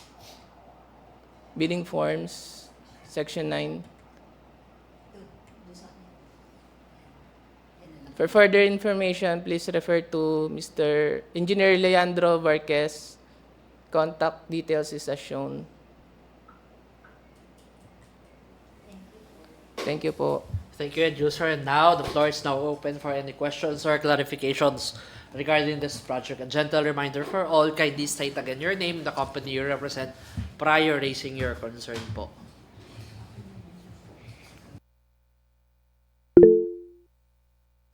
From Workswell. Yes po, you are recognized po. Good morning po ulit. Jessa Padernal from Roxwell Enterprises, Inc. Sir, yung concern ko lang po about sa documents naman po, notarial docs po. Pwede po ba kaming magpanotary dito sa Makati kahit yung company namin is registered siya sa Pasay? Although lagi kami nagpapanotary dito sa Makati. Kasi dito ngayon yung office namin.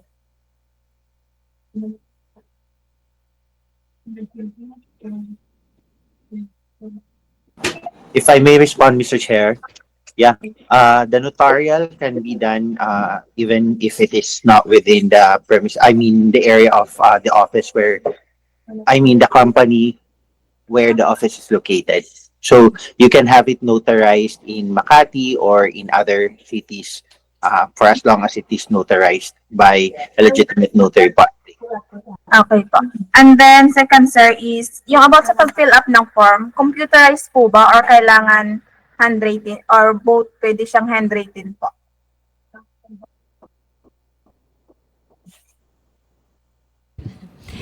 Pwede naman pong computerized, ma'am. Okay. And then last, ma'am, is pwede ko bang matanong kung ano po yung existing brand niyo po or units dito sa mini PC po? Or at iba meron po kayo? Sorry, ano yung existing brands namin ngayon? Yes po, ma'am. At iba meron po kayo? Na mini PC, meron kami ngayon, HP ang mini PC namin ngayon. Tapos meron darating na Acer. Acer. Okay po, ma'am. Thank you po. Yun lang po. Thank you, ma'am. Any more interested bidders who wishes to raise their concerns and clarifications for today's agenda for this project?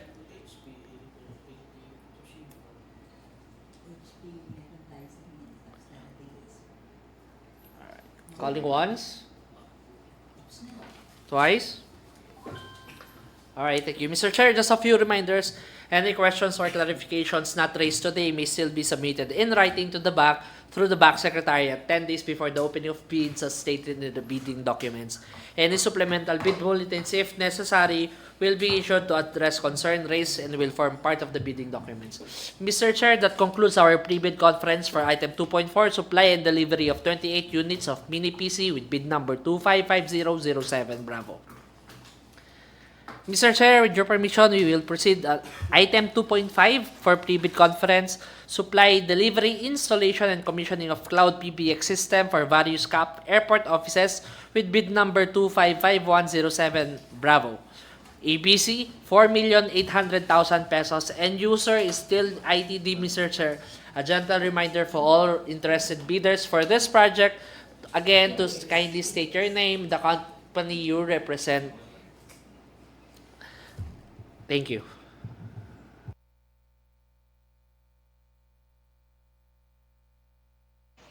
Hello, good morning po. April Jasmine Gutierrez from Verta Network Solutions.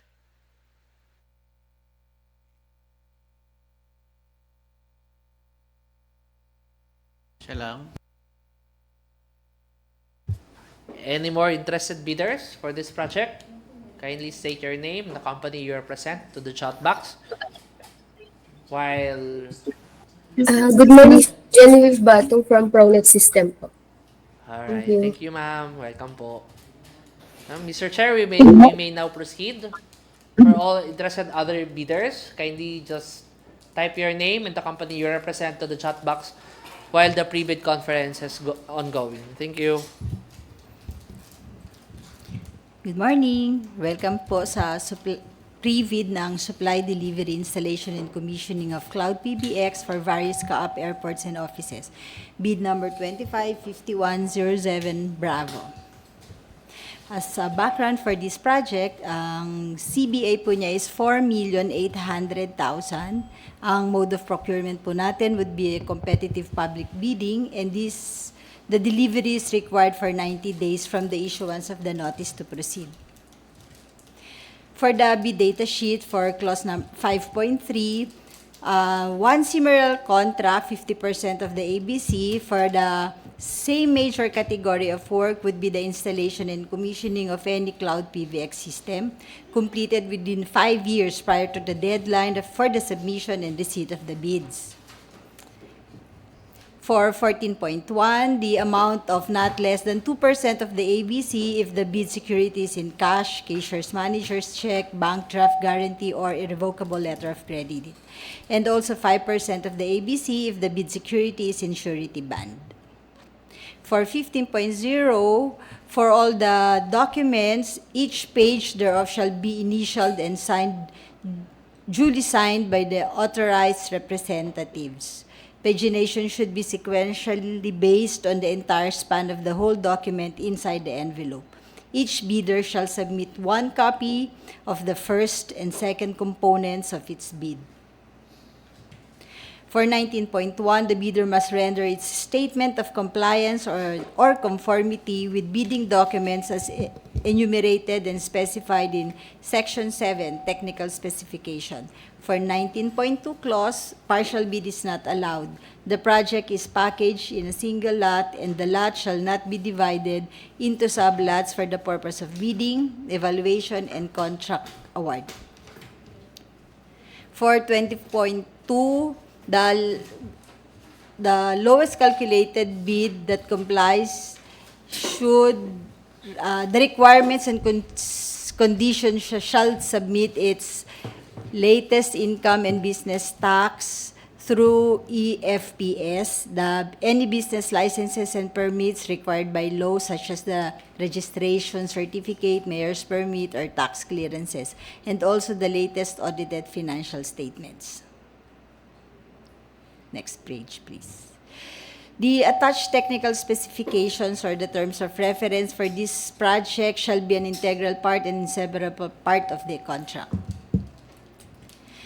Then, for the terms of reference, upon completion and acceptance of the project, the winning bidder shall provide monthly billing statements to include the monthly recurring fees and, if applicable, the OTP, the one-time payment for the initial installation and configuration. For the inspections and tests, this will include but not limited to the physical inspection and inventory of the handsets, the handset functionality testing, the host facility visit, and or whatever additional tests that the technical inspection team may require. This is the schedule of requirement. It requires for 90 calendar days after receipt of the notice to proceed. For the technical specification, the CAAP airports and offices and facilities included in the project shall be as shown. There shall be 16 airports and facilities included in the project. Specifications. General specifications for the deliverables as shown.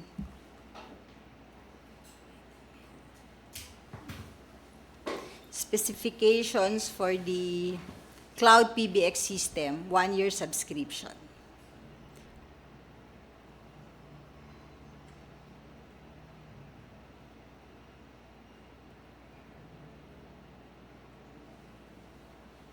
The IP phone requirements, standard IP phone requirements po naman yan.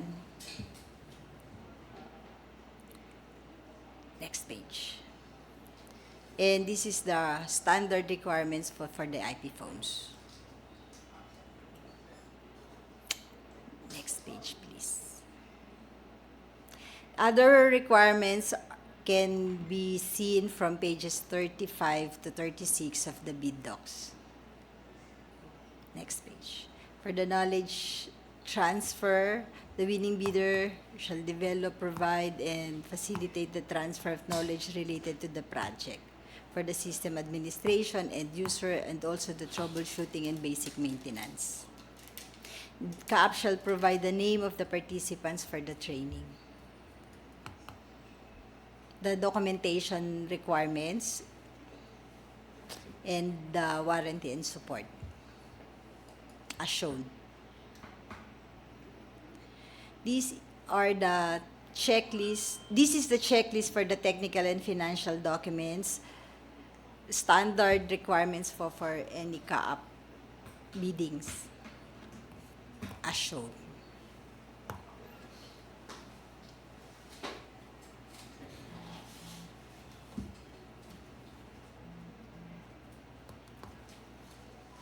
Maraming salamat po. Thank you, ma'am. At this juncture, the floor is now open for any questions or clarifications that must and may be raised for today's meeting. Gentle reminder for all po. Yes, sir. Yeah, Sir Kyle, just a correction to what was presented earlier by Ma'am Cheryl regarding sa pagination requirement. Just to inform our prospective bidders that yung pagination requirement as stated in the BDS, the bid data sheet for ITB Clause 15 is more like a recommendatory rather than a stringent requirement. Because in the previous slide that was presented earlier, the requirement stated used the word shall. So in the published bidding document po, it's more like a recommendatory ano po, requirement rather than a stringent requirement, just to make it clear lang po. Thank you. Thank you, sir. Thank you for that reminder, Sir Norik. Again, for this at this juncture, any questions or clarifications may now be entertained. Just a friendly reminder again to kindly state your name and the company you are representing prior raising your concern.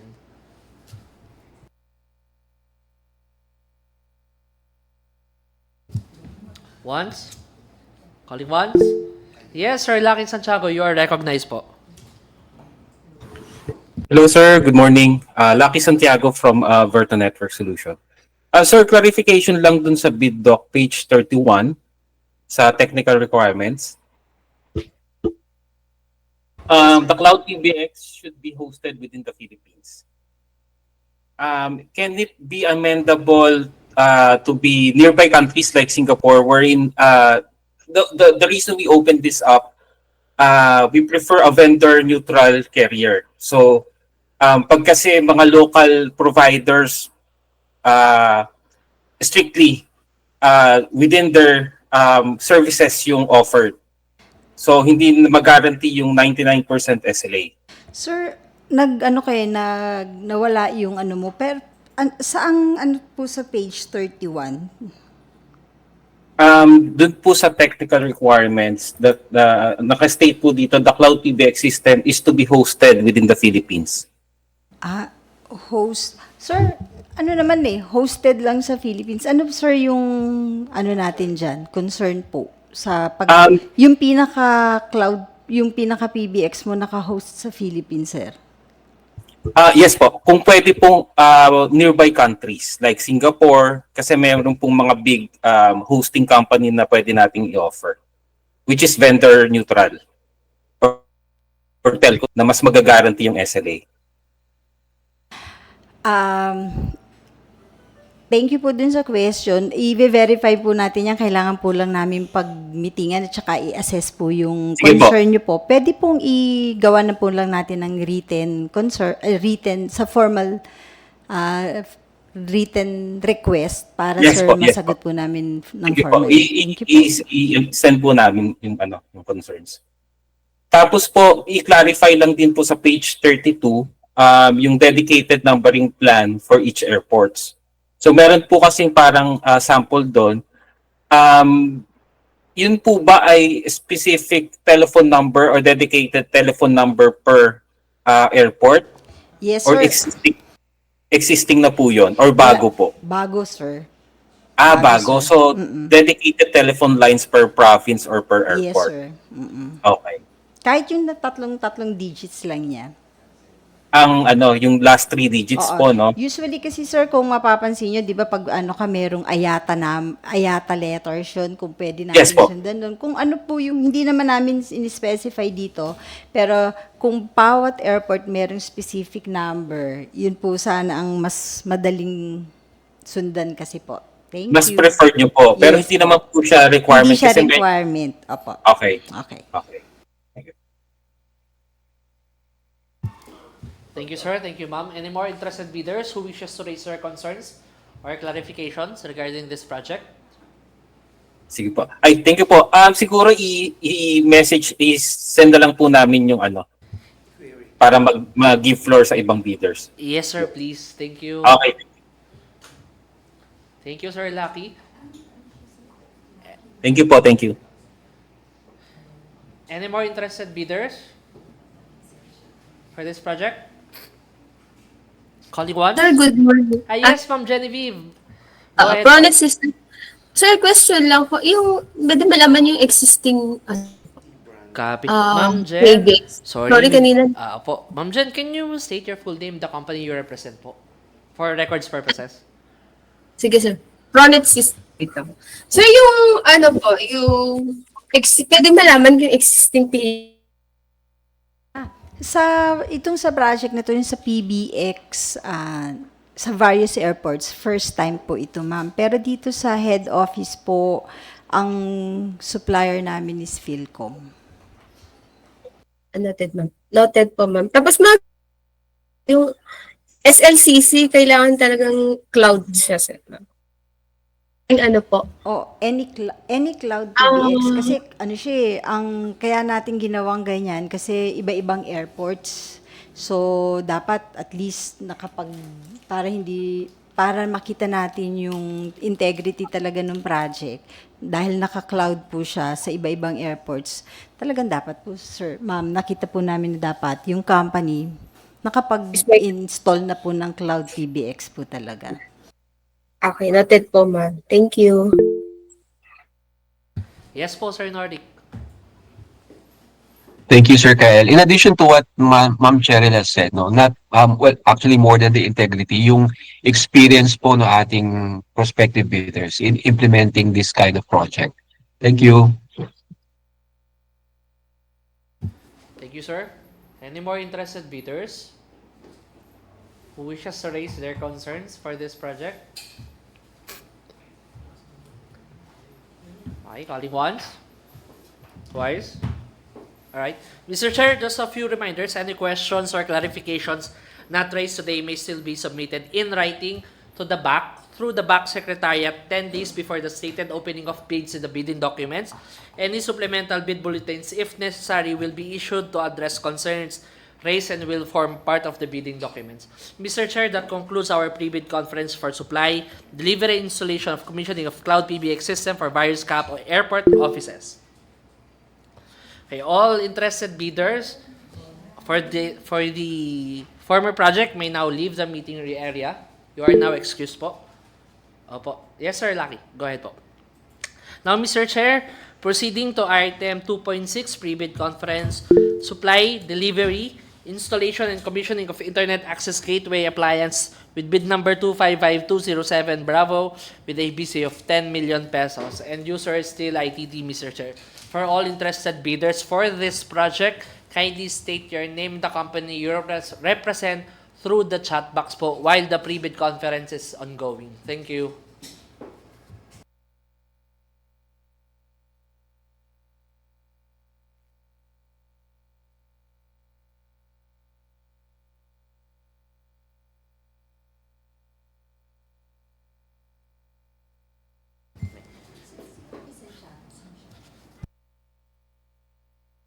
For the kind information of the recently joined, prospective bidder, kindly type in your name and the company you represent to the chat box while the pre-bid conference for this project is ongoing po. All other bidders who are not interested in this project may now leave po the meeting area. Thank you. Morning, Mr. Chair. Welcome to the pre-bid conference for the supply, delivery, installation, and commissioning of Internet Access Gateway Appliance with bid number 25-52-07 Bravo. Certificate of budget allocation is 10 million and the mode of procurement is through competitive public bidding. Delivery of goods is required by 60 calendar days from the issuance of the notice to proceed.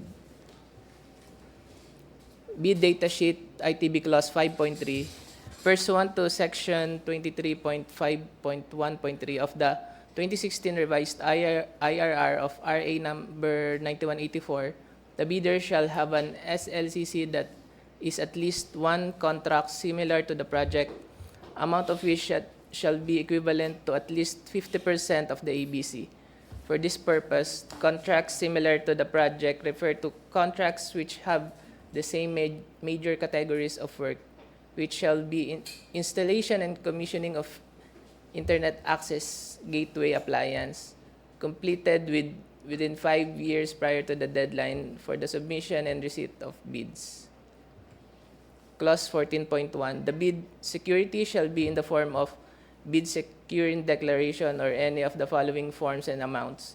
The amount of not less than 2% of the ABC if bid security is in cash, cashier's manager's check, bank draft guarantee, or irrevocable letter of credit, or the amount of not less than 5% of the ABC if bid security is in surety bond.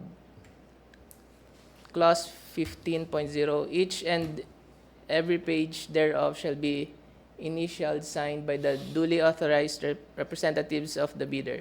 Submitted eligibility, technical, and financial documents shall be properly marked with index tabs and must be sequentially paginated in accurate order in the form, page 3 of 100, page number of last page of the document per envelope basis. Pagination should be sequential based on the entire span of the whole document inside the envelope. Each bidder shall submit one copy of the first and second components of its bid.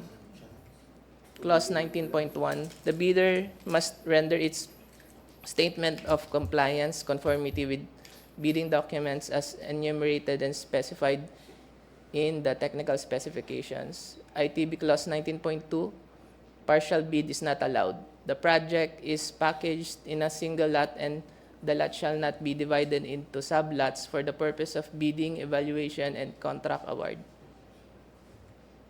Clause 20.2, the bidder with the lowest calculated bid that complies with and is responsive to all the requirements and conditions shall submit its latest income and business tax returns filed through the EFPS, business licenses and permits required by law, registration certificate, mayor's permit, and tax clearance, and latest audited financial statements.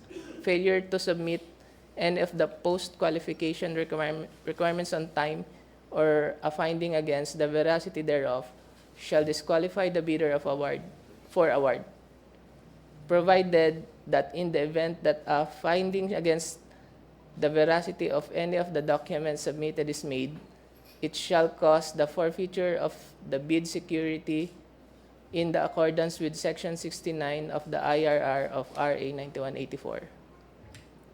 Clause 21.2, the attached technical specifications for supply, delivery, installation, and commissioning of Internet access gateway appliance shall be an integral and an inseparable part of the contract.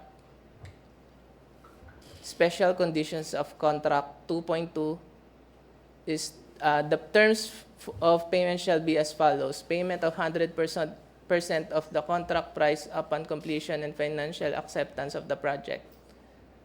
SEC 4, inspection and test.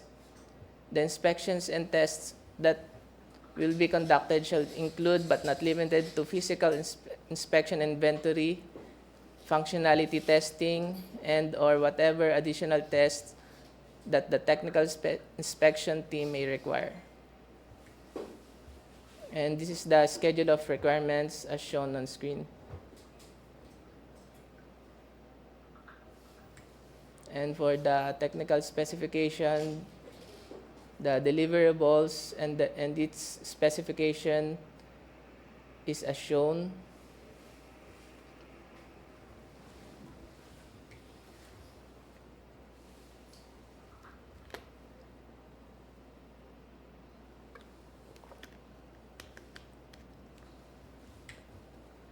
For the checklist of technical and financial documents as shown on screen,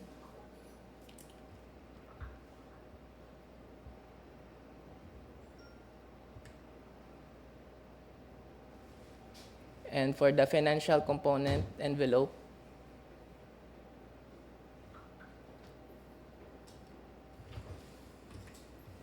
thank you po.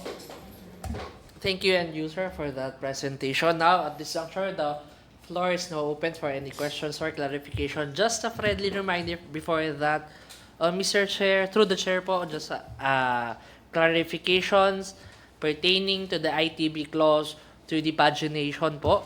It is more on a recommendatory and not a mandatory clause po. Alright. At this juncture po, the floor is now open for any questions or clarifications for this project. A gentle reminder for our bidders to again, please state your name, the company you represent, prior raising your concern or question. Thank you.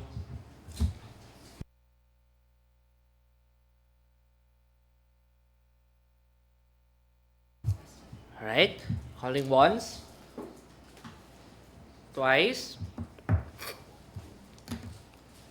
okay, thrice. Mr. Chair, just a few reminders. Any questions or clarifications not raised today may still be submitted in writing to the BAC through the BAC Secretariat 10 days before the scheduled deadline as stated in the bidding documents. Any supplemental or bid bulletins, if necessary, will be issued to address concern raised and will form part of the bidding documents.